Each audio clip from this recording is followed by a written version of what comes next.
Assalamualaikum warahmatullahi wabarakatuh.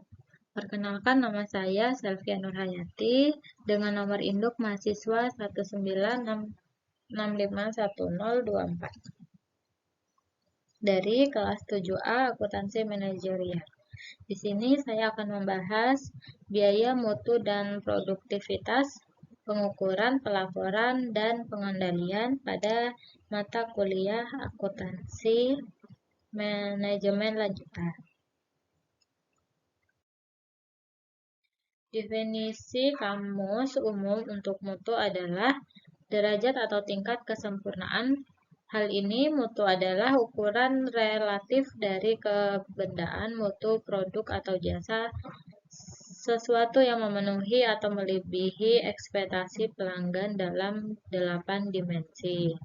Yang pertama ada kinerja, 2 estetika, 3 kemudahan perawatan dan perbaikan, 4 keunikan, 5 reliabilitas, 6 durabilitas, 7 tingkat kesesuaian, 8 pemanfaatan. Definisi mutu 1. Biaya pencegahan, yaitu biaya pencegahan terjadi untuk mencegah mutu yang jelek pada produk jasa yang akan dihasilkan. Apabila biaya pencegahan meningkat, maka biaya produk gagal dapat diharapkan turun. 2. Biaya pencegahan. Biaya penilaian terjadi untuk menentukan apakah produk jasa telah sesuai dengan persyaratan dan kebutuhan pelanggan. 3. Biaya produk gagal internal. Biaya produk gagal internal terjadi karena produk dan jasa yang dihasilkan tidak sesuai dengan spesifikasi atau kebutuhan pelanggan. Produk cacat dideteksi sebelum dikirim ke pihak luar. Produk cacat demikian merupakan produk gagal yang dideteksi oleh kegiatan penilaian. 4. Biaya produk gagal eksternal. Biaya produk gagal eksternal terjadi karena produk dan jasa yang dihasilkan memenuhi persyaratan dan kebutuhan pelanggan setelah barang dikirim ke pelanggan.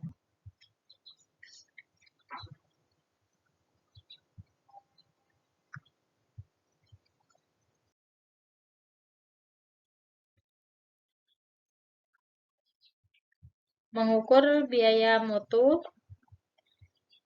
Biaya mutu bisa juga diklasifikasikan sebagai biaya yang terlihat atau tersembunyi. Biaya mutu yang terlihat adalah biaya yang disajikan dalam catatan akuntansi organisasi.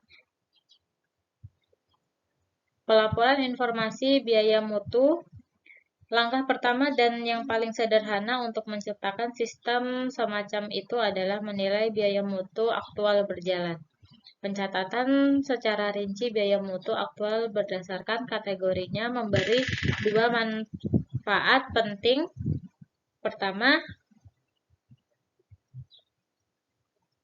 catatan tersebut mengungkapkan pola biaya mutu dalam setiap kategori yang memungkinkan para manajer menilai dampak keuangannya. Kedua, catatan tersebut menunjukkan distribusi biaya mutu menurut kategori yang memungkinkan para manajer menilai kepentingan relatif dari masing-masing kategori. Fungsi biaya mutu pandangan tradisional. Pandangan tradisional mengasumsikan bahwa terdapat trade-off antara biaya pengendalian dan biaya produk gagal. Ketika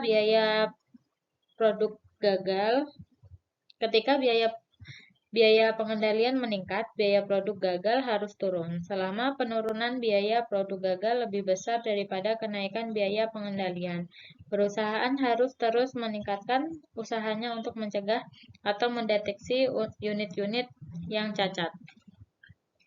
Fungsi biaya mutu pandangan kontemporer. Sudut pandang QL didasarkan pada definisi produk cacat tradisional dalam pengertian klasik. Sebuah produk dikatakan cacat bila karakteristik mutunya berada di luar batas toleransi. Menurut pandangan ini, biaya produk gagal timbul hanya apabila produk tidak sesuai dengan spesifikasi dan timbul trade-off optimal antara produk gagal dan biaya pengendalian. Manajemen berdasarkan kegiatan ABM dan biaya mutu optimal dan analisis tren. Manajemen berdasarkan kegiatan ABM dan biaya mutu optimal.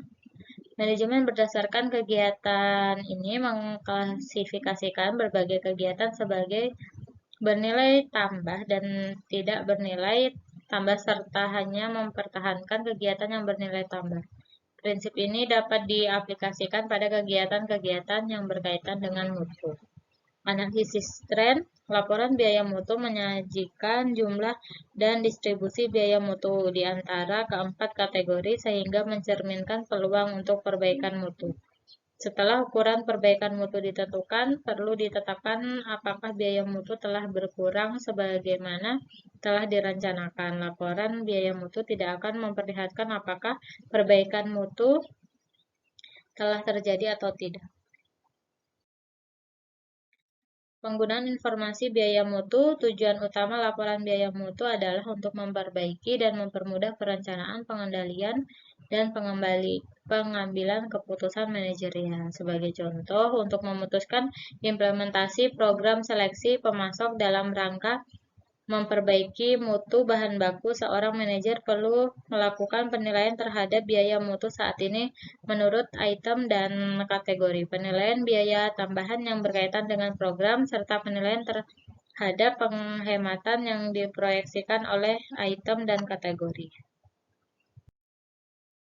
Produktivitas, pengukuran dan pengendalian. 1. Pengukuran produktivitas parsial. Pengukuran produktivitas ini adalah penilaian kuantitas atas perubahan produktivitas. Tujuan pengukuran ini untuk menilai apakah